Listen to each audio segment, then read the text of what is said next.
Alright, and we've saved the final of our 4 videos on flowcharts for the project manager.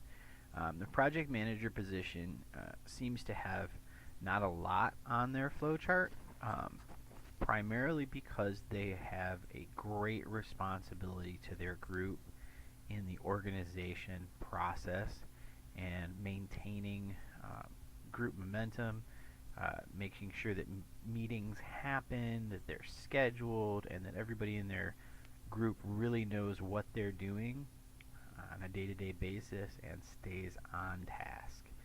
So the primary job of our project managers is really to keep their team on task and focused and organized and really clear in knowing what they need to do on a regular basis.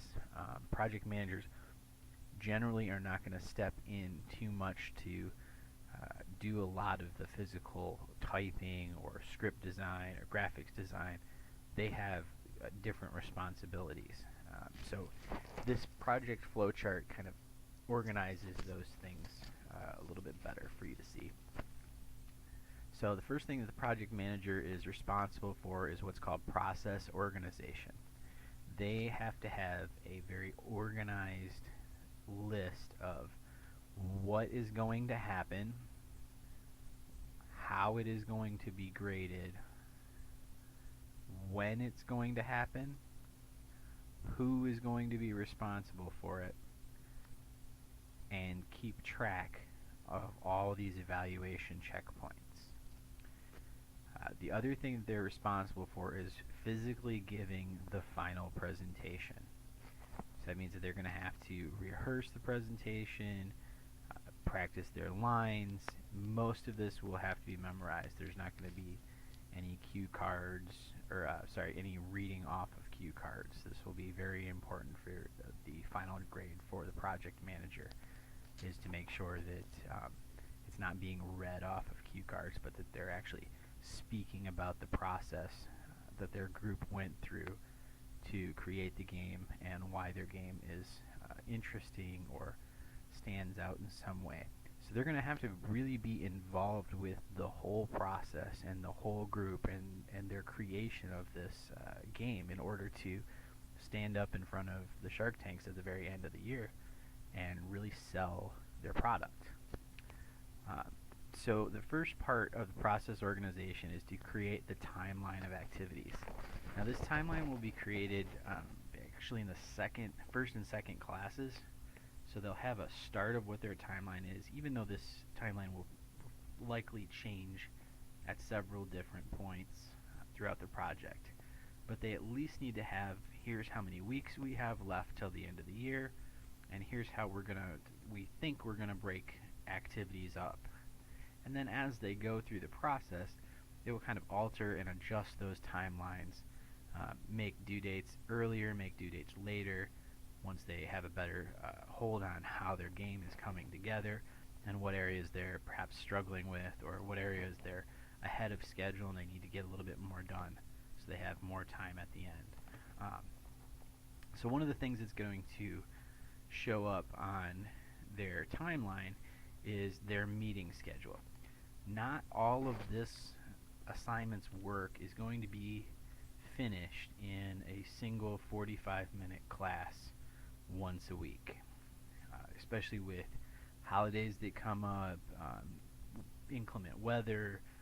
There's a lot of different things that can come up that can interrupt that class time. If somebody gets sick, things like that can drastically affect how the group is going to do if they don't have ways and times that they can meet or at least communicate outside of class time. So one of the first things that project managers are responsible for doing is coming up with a way that everybody in your group can have regular meetings more than once a week. This could be over email, it could be on the phone, it could be text messages. There's a variety of different communication tools that are out there that are available and that are appropriate for students to be able to meet up, talk to each other, exchange ideas, and help each other to work through this game design process. First thing a project manager needs to do is make sure that they have clearly talked to everyone in the group and that everybody's in agreement about when and how the meetings are going to be scheduled. That needs to be on their timeline. The next part is team member assignments. Each team member has a unique role in the team, and they have a variety of different documents, files, and things that they need to create as evidence to show that they are doing their job and that things are progressing for the group towards their ultimate goal of the investment marketing presentation. So those assignments need to be labeled. They need to be called something. And there's not an official label for the whole class because each team is going to have different games. They're going to have different timelines. They may combine different elements of the assignment based on what schedule works for them. So you're going to have different assignments and when they're scheduled to be completed and when you want to check on them as a project manager. Because as a project manager, just like being a teacher, you have to check the progress of the assignment, not just the final grade of the assignment, and then that's done.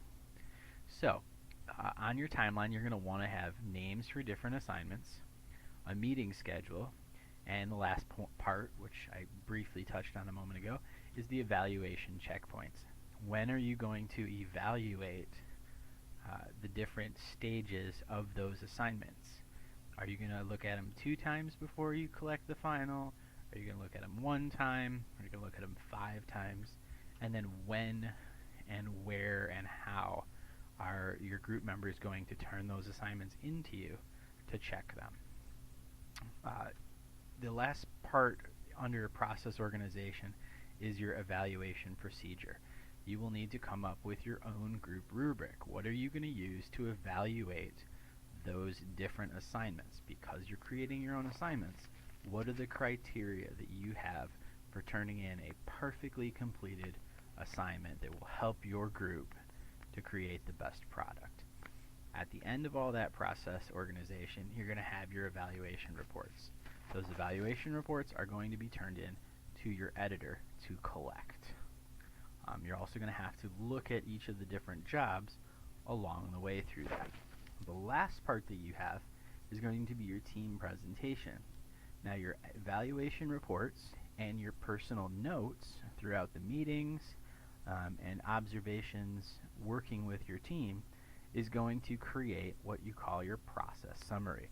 Your process summary will be between 2 and 4 paragraphs long and will cover everything that you've done in the process of creating your game. All of that work will eventually end up being your investment marketing presentation. So all of that stuff combines and you have a final presentation that you're going to give for your Shark Tank activity at the end of the year. So hopefully this describes everything. It was on a flowchart. Again, if there's any further questions, please come see me at lab time or you can come and ask me during class.